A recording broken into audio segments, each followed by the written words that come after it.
Fund की series है जिसका आज हम लोग अगला पार्ट करेंगे, जहां पर आप लोगों का जो मैक्सिमम इस समय मैं इंटरेस्ट देख रहा हूं वो है स्काल्पिंग। ठीक है, स्काल्पिंग को लेकर मेरे पास बहुत रिक्वेस्ट है कि स्काल्पर्स के लिए क्या होना चाहिए, स्काल्पिंग जब करनी हो तो प्राइस को कैसे ट्रेड करते हैं और स्काल्पिंग के रूल्स क्या हैं और क्या क्या चीज़ें हमको ध्यान रखनी होती हैं जब हम स्काल्पिंग कर रहे होते हैं और स्काल्पिंग का अर्थ क्या होता है। समझिए, एक एक पॉइंट को मैं क्लियर करूंगा और एक सेटअप मैं आपको बताऊंगा जो पूरी तरीके से इस बाजार को लेकर बेनिफिशियल है। बस आपको उस प्राइस पर बिलीव करना है, मेरे बताए गए लॉजिक्स को समझना है और लॉजिक्स आपको अगर क्लियर हो गए तो आपको इस प्रोजेक्शन पर इतना, इस सेटअप पर इतना भरोसा होगा कि आप यकीन कीजिए अगले आने वाले जितने भी महीने साल होने वाले हैं आप इस सेटअप के पूरी तरीके से मुरीद होंगे। समझिए, स्काल्पिंग क्या होती है, पहले तो हमको वो जानना बहुत ज़रूरी है। स्काल्पिंग का अर्थ होता है कि वो ट्रेडर जो पूरे सेशन बाजार में, अगर 6 घंटे दिन का बाजार खुल रहा है तो 6 घंटे में 5 घंटे इंतजार करे या 6 में से 5.5 घंटे इंतजार करे, लेकिन जब ट्रेड करे तो ट्रेड में बस उसको 3 से 4 मिनट या 5 मिनट मैक्स रहना होता है। ये मैक्स टाइम ड्यूरेशन है। कभी कभी आपको 2 या 3 minute max to max, average जो टाइम रहेगा वो 2-3 मिनट में आपको कोई ना कोई एग्जिट मिलना तय होता है। ठीक है, स्काल्पिंग का सीधा सा अर्थ है कि बहुत छोटे समय के मोमेंटम को जब आप कैच करने लगे, जब आपको ये समझ आ जाए कि कोई प्राइस अपने सपोर्ट के पास आया, यहां से एक पुल बैक लेगा, तो आपको ट्रेंड का कोई मतलब नहीं, वहां पर आपको सिर्फ उस पुल बैक को ट्रेड करना आना चाहिए।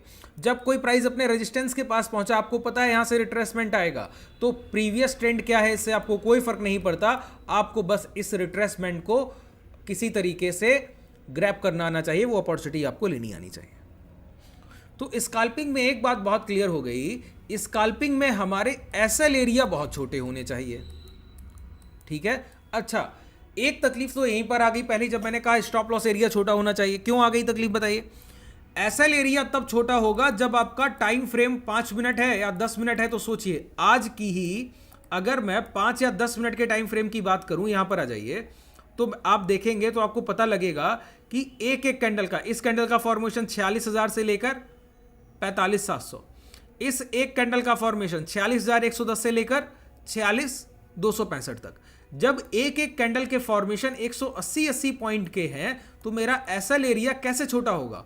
क्योंकि जब स्काल्पिंग होती है तो आपके कभी टारगेट्स 50 पॉइंट, कभी 70 पॉइंट, कभी 100, कभी 120 और कभी मोमेंटम चला तो 300, 400 पॉइंट तक हम लोग ले लेते हैं। तो स्काल्पिंग में इतना बड़ा स्टॉप लॉस तो हम लोग नहीं ले सकते। तो पहला काम जो हमको करना होगा यहां पर, पहला काम क्या है कि टाइम फ्रेम का डिसाइड करना कि हमको स्काल्पिंग के लिए किस टाइम फ्रेम को ट्रेड करना है। देखिए, स्काल्पर का अगर आप कोई मुझसे समानार्थी शब्द पूछेंगे, सिनोनियम, तो मैं आपको बस एक बात बोलूंगा, स्काल्पर सर चोर होता है। ध्यान से सुन लीजिए, देखिए स्काल्पर क्या होता है? चोर होता है। वो बाजार में से पैसा लेकर भाग जाता है, रुकता नहीं है। आपको पैसा मिला, तुरंत बाहर निकलिए, पोजीशन एग्जीक्यूट हुआ, प्रॉफिट में आया, एग्जिट, पोजीशन एग्जीक्यूट हुआ, प्रॉफिट में आया, एग्जिट। बहुत देर किसी भी हाल में किसी भी पोजीशन में हम इंतजार नहीं कर सकते। ये स्काल्पर का काम है।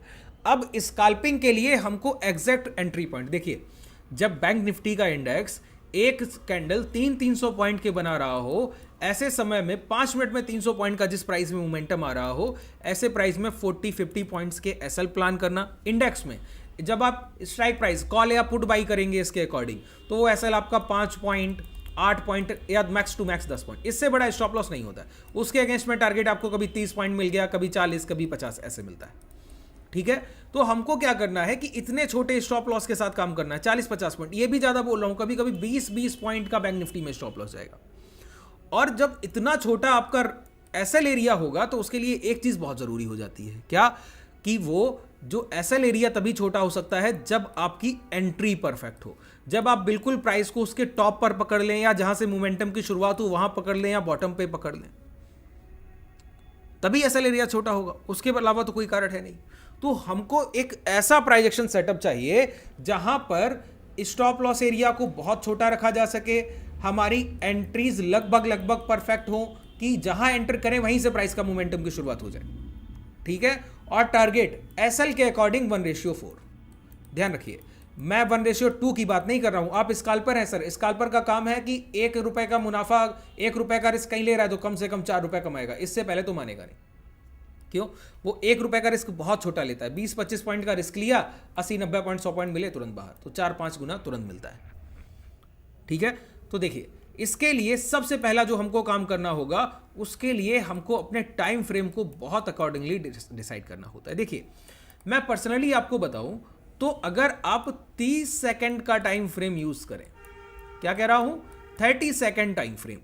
30 सेकंड टाइम फ्रेम क्या होता है समझिए, यहां पर ये मैं आया और यहां पर देखिए ये सेकंड्स लिखे हैं, मैंने 30 सेकंड के टाइम फ्रेम पर क्लिक किया। अच्छा, अब कुछ लोग बोलेंगे कि मेरे जो भी मैं चार्ट यूज कर रहा हूं ट्रेडिंग व्यू का, उसमें 30 मिनट के टाइम फ्रेम का ऑप्शन ही नहीं है। तो मैं आपको एक बात बोलता हूं सर, नीचे डिस्क्रिप्शन में आपके पास जो मैं ये डीमेट यूज कर रहा हूं, ये धन का डीमेट है, इसका लिंक मिलेगा, उस लिंक से अपना डीमेट ओपन कर लीजिए, वहीं पर ट्रेड्स कीजिए। ये सारी सर्विसेज आपको फ्री ऑफ कॉस्ट देता है, जो प्रीमियम टेलीग्राम का सब्सक्रिप्शन लेने पर आपको मिलती है, मुफ्त में मिलती है, कोई पैसा नहीं देना है इनको। ठीक है, तो यहां पर आपको 30 सेकंड का विकल्प भी, ऑप्शन भी मिलेगा, 15 सेकंड का भी मिलता है, 5 सेकंड का भी। अब देखिए जितना छोटा टाइम फ्रेम होता है बाजार में, उतने ज्यादा हमारे चांसेस होते हैं किसके, एसएल हंटिंग के। स्टॉप लॉस हंटिंग जरूर होगी, जितना छोटा टाइम फ्रेम हो जाएगा उतनी छोटी एसएल हंटिंग अब होती रहेगी। देखिए पहली चीज हमको डिसाइड करनी है कि इतने छोटे टाइम फ्रेम पर बिलीव कैसे किया जाए, भरोसा कैसे किया जाए। तो मैं भरोसा करता हूं छोटे टाइम फ्रेम पर नहीं, मैं भरोसा करता हूं प्राइस के खरीदने बायर और बेचने वाले सेलर के औसत प्राइस पर। देखिए ध्यान से सुनिए, यहां पर हमको कुछ एवरेजेस को इंप्लीमेंट करना होगा। मैं क्या बोलता हूं कि किसी भी प्राइस में जब आप ट्रेड करें तो आपके लिए जो इनिशियल लेवल पर सबसे महत्वपूर्ण चीज है वो पता है क्या है, लास्ट के आधे घंटे के प्राइस का मोमेंटम, उसका स्ट्रक्चर और उसका औसत।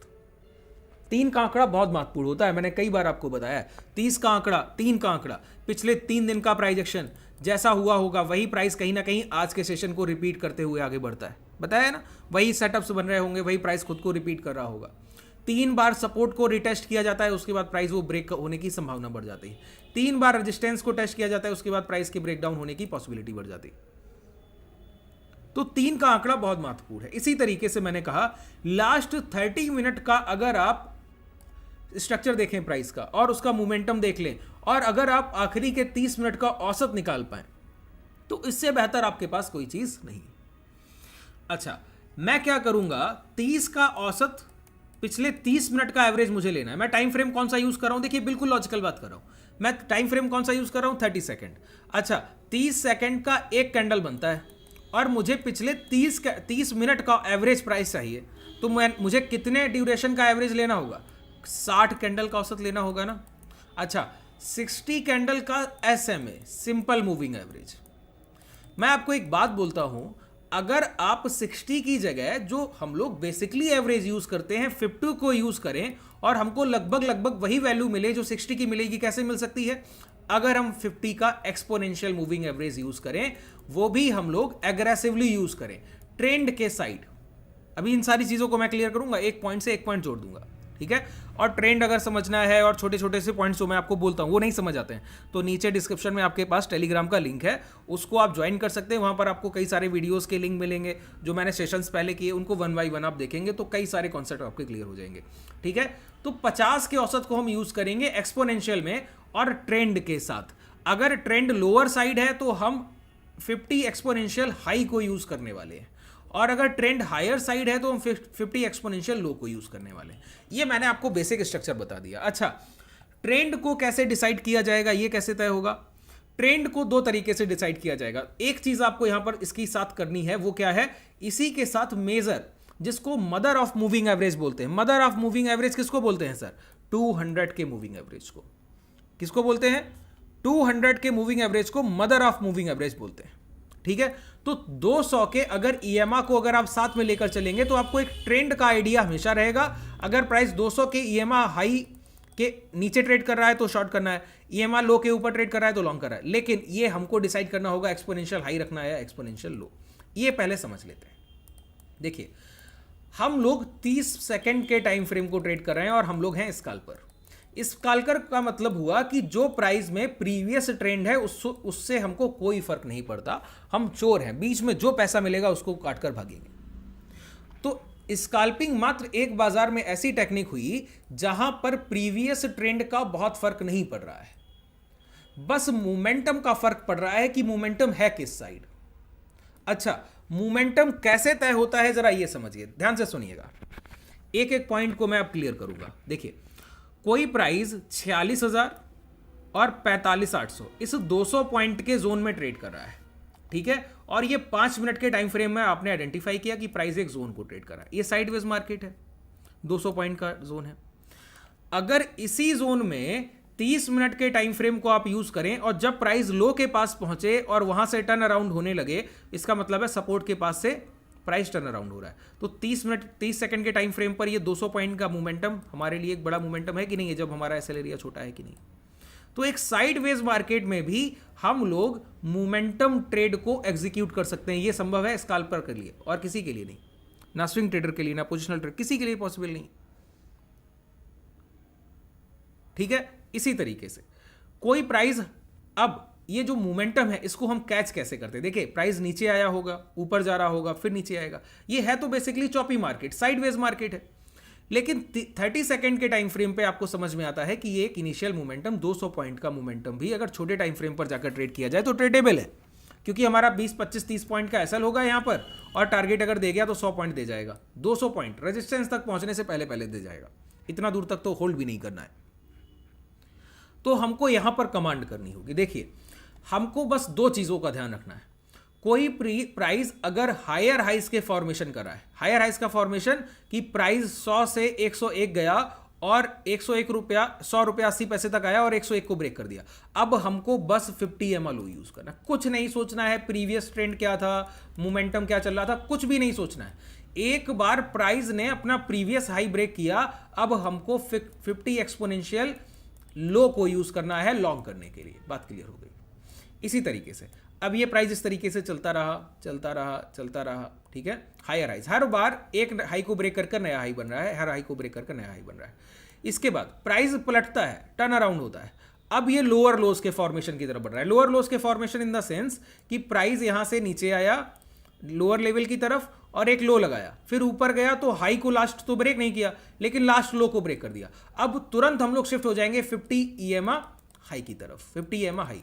अब हर बार हमको शॉर्ट सेलिंग की कोशिश करनी है। क्या करना है? शॉर्ट सेलिंग की कोशिश करनी है। जितनी बार प्राइस पुल बैक करके नीचे आए, लास्ट स्विंग हाई ब्रेक ना हो और नीचे आए, तो पुल बैक से जहां से लौटेगा शॉर्ट, जहां से लौटेगा शॉर्ट, जहां से लौटेगा शॉर्ट। देखिए, ये प्राइस किसी बड़े टाइम फ्रेम पर एक चॉपी मार्केट को दर्शा रहा होगा, लेकिन 2 मिनट के टाइम फ्रेम पर मोमेंटम कभी खत्म ही नहीं होता है। 30 सेकंड के टाइम फ्रेम पर कभी प्राइस ऐसे दिखेगा ही नहीं आपको। इस तरीके की कैंडल स्टिक्स बहुत देर तक बन गई हूं, बहुत बनेंगी तो 10 से 12 कैंडल, मतलब 5 से 7 मिनट। बहुत देर बनेंगी तो मैं कहता हूं 20 मिनट। 20 मिनट का मतलब हो गया 40 कैंडल। 40 कैंडल का कंसोलिडेशन बहुत बड़ा कंसोलिडेशन होता है 30 सेकंड के टाइम फ्रेम के लिए। रेयर केस है कहीं देखने को मिले। तो हमको हमेशा कोई ना कोई फर्दर ट्रेंड एक मिल ही रहा होगा जिसमें प्रीवियस ट्रेंड को हमको कोई वरीयता नहीं देनी। जिधर प्राइस ने हाई ब्रेक किए या लो ब्रेक किए, अगर हाई ब्रेक कर बढ़ रहा है तो 50 EMA लो, और लो ब्रेक कर बढ़ रहा है तो 50 EMA हाई, बस इतना ध्यान रखना है। जैसे अब चलते हैं प्राइस पर, ठीक है। अब देखिए प्राइस ने क्या किया, ये हायर हाइस का फॉर्मेशन है, देखिए हायर हाइस का फॉर्मेशन है, ठीक है। तो यहां पर क्या यूज होना चाहिए था? 50 EMA लो। अब ये लोअर लोस का फॉर्मेशन है। आज मैं इसका एक कॉन्सेप्ट बता पा रहा हूं। अभी 200 के मूविंग एवरेज को भी इसमें ट्रेड करते हैं साथ में, दोनों को कॉम्बिनेशन है ये। तो 200 के मूविंग एवरेज को हम लोग लगाएंगे तो, लेकिन ट्रेड करना दोनों एवरेजेस को एक साथ कल के सेशन में सीखेंगे। आप लोग बताइएगा, इससे आपको कल बेनिफिट होना चाहिए। कल लाइव मार्केट में जाकर इसको लाइव टेस्ट कीजिए। मैं नहीं बोलता बैक टेस्ट कीजिए, हिस्टोरिकल डेटा चेक करेंगे तो सिर्फ डाटा मिलेगा, रियल लर्निंग नहीं। लाइव मार्केट में जाकर चेक करेंगे तो आपको रियल लर्निंग मिलेगी और प्रैक्टिकल मार्केट में कैसे काम कर रहा है वो आपको पता लगेगा, ठीक है। तो 200 के साथ भी इसको उपयोग करते हैं। अगर मैं दोनों को एक साथ बताने लगा तो कॉम्प्लिकेटेड हो जाएगा। तो पहले मैं क्या करूंगा, मूविंग एवरेज को प्लॉट करूंगा। कौन सा मूविंग एवरेज? देखिए पहले हमको आइडेंटिफाई करना होगा। मार्केट यहां पर ऊपर की तरफ बढ़ रहा था, बढ़ते बढ़ते यहां पर पहुंचा, और पहुंचने के बाद देखिए ये मोमेंटम, ठीक है। ये मोमेंटम क्या हुआ, प्राइस ने last swing high, last swing low, swing high तो ब्रेक नहीं किया, लास्ट स्विंग लो ब्रेक कर दिया। हमको क्या करना है, इनिशियल पॉइंट पर आना है और 50 EMA मूविंग एवरेज। सबसे पहले यहां पर लगाना है हमको 200, ठीक है। 200 मैंने आपको बताया, दो एवरेज हैं ये, एक साथ चलते हैं। ये अभी बहुत क्लियर हो या ना हो, कल के सेशन तक बिल्कुल क्लियर हो जाएगा, ठीक है। आपको बस चीज़ों को देखते रहना है और बने रहना है। ये मैंने 200 EMA हाई लगा लिया। यहाँ पर मैं मूविंग एवरेज को दोबारा लगाऊंगा। अब मुझे प्लॉट करना है यहाँ पर 50 EMA हाई। ये दोनों एवरेज का कॉम्बिनेशन है, ठीक है। ट्रेंड आइडेंटिफिकेशन वैसे 200 के मूविंग एवरेज से होता है, लेकिन यहाँ पर वो चीज़ें हमको नहीं करनी। यहाँ पर इसको दूसरी तरीके से उपयोग करना है। ये हाई लगा लिया मैंने और एक्सपोनेंशियल। देखिए सेटिंग समझ गए ना, लेंथ 50, ठीक है। और यहाँ पर इसका अगर कलर हमको और चेंज करना होगा, क्योंकि दोनों कलर हमको एक ही तरह के मिल रहे हैं, ठीक है। ये देखिए अब क्लियर होगा। तो मैंने क्या कहा, यहाँ पर लास्ट स्विंग लो क्या हुआ, ब्रेक हो गया। ब्रेक होने के बाद क्या करना होता है, किसी भी एवरेज से जब ट्रेड करते हैं तो प्राइस जब हाई यूज कर रहे हैं तो ऊपर जाने के बाद जब भी लौटेगा तो शॉर्ट करेंगे। ऊपर जाने के बाद एक कैंडल ऊपर क्लोज करे, दो करे, तीन करे, एक ही के बाद लौट आए तो यहीं पे शॉर्ट करेंगे, दो करके लौटे तो वहां पर शॉर्ट करेंगे, तीन करके लौटे तो वहां पर शॉर्ट करेंगे, ठीक है। देखिए प्राइस यहां पे स्विंग लो ब्रेक कर दिया। अब हमको क्या यूज करना है, 50 EMA हाई, 50 EMA हाई, क्योंकि शॉर्ट की पोजीशन ढूंढनी है। प्राइस यहां आया, रिटेस्ट किया, देखिए ये कैंडल ऊपर क्लोज किया, अगला कैंडल तुरंत नीचे क्लोज किया। यहां पर हमको क्या करना है, एक साथ अपनी पोजीशन को प्लान करना है। यहां पर आपका एंट्री होगा, ये आपका SL एरिया हो गया और ये आपके टारगेट रहे। बात क्लियर हुई। ये आपका एंट्री पॉइंट हो गया, ये आपका टारगेट, ये SL एरिया। तो देखिए SL एरिया कितना छोटा है, 0.01%। टारगेट एरिया कितना बड़ा है, देखिए नीचे 0.44%, देखिए नीचे लिखा है 202 और ऊपर देखिए 46। ये 46 पॉइंट का जोन है।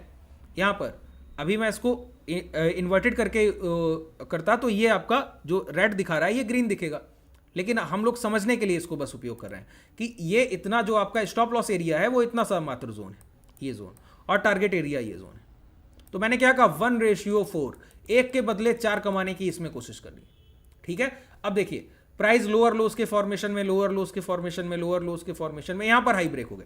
यहां पर देखिए हायर हाइस के फॉर्मेशन में था, हायर हाइस के फॉर्मेशन में था, लो ब्रेक हो गए। यहां पर लोअर लोस के फॉर्मेशन में था और हाई ब्रेक हो गए। अब हाई ब्रेक होने के बाद हमको तुरंत अपना सेटिंग चेंज करना है। सर सेटिंग में क्या चेंज करना है, हाई टू लो शिफ्ट करना है। क्या करना है, हाई टू लो शिफ्ट करना है, बस इतना ही चेंज करना है, कोई बड़ा चेंज नहीं। अब हमको लॉन्ग देखना है, सेम क्राइटेरिया जो अभी बताया वही यहां पर उपयोग होगा और कुछ भी नहीं। देखिए प्राइस ऊपर गया, यहां पर टर्न अराउंड हुआ, यहीं पर आपकी एंट्री हुई, ये प्राइस ऊपर की तरफ बढ़ रहा है। सिंपल, इतना सिंपल जब आप प्राइस एक्शन को यूज कर लें तब आप समझ लीजिए कि इससे बेहतर आपकी ट्रेडिंग नहीं हो सकती, ठीक है। हर बार की बात है, एक बार के लिए नहीं, हर बार के लिए, ठीक है। जितनी बार आप इसको ट्रेड करेंगे उतनी बार ये आपको प्रॉफिट्स देता है। अब इसके आगे कल 200, जैसे ये 200 को क्रॉस कर रहा है, यहां भी 200 को नीचे की तरफ क्रॉस कर रहा है, यहां भी 200 को ऊपर की तरफ क्रॉस कर रहा है। तो इस क्रॉस को हम लोग कैसे ट्रेड करेंगे, यहां से आइडेंटिफाई हो जाए, और दोनों के कॉम्बिनेशन को एक साथ कैसे यूज करना, ये हम लोग कल के सेशन में समझ लेंगे, ठीक है। आज के लिए जितनी चीजें मैंने बताई हैं, इनमें कहीं भी आपको कोई कंफ्यूजन रह गया हो, कोई चीज़ क्लियर ना हुई हो तो कमेंट सेक्शन में बताइएगा।